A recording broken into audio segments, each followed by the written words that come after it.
ইন্নাল্লাযীনা আমানু ওয়া আমিলুস সলিহাতি কানাত লাহুম জান্নাতুল ফিরদাউসি নুজুলা।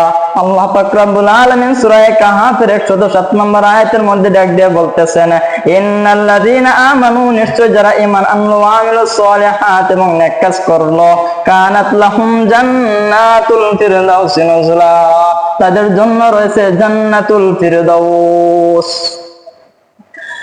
আল্লাহ পাক রব্বুল আলামিন এখানে জান্নাতুল ফিরদাউসের ওয়াদাবদ্ধ করতেছেন, আর তার জন্য শর্ত করতেছেন দুইটা। তার জন্য শর্ত কয়টা? দুইটা। তার জন্য দুইটা শর্ত করতেছেন, আর তার এক নাম্বার শর্ত হলো ইন্নাল্লাযীনা আমানু, নিশ্চয় তারা ঈমান আনবে, ওয়া আমিলুস সলিহাত, এবং নেক কাজ করবে। অতএব ঈমান আনতে হবে এবং আমাদেরকে নেক কাজ করতে হবে। তাহলে আল্লাহ পাক রব্বুল আলামিন বলতেছেন কানাত লাহুম জান্নাতুল ফিরদাউস, তাহলে রয়েছে তাদের জন্য জান্নাতুল ফিরদাউস।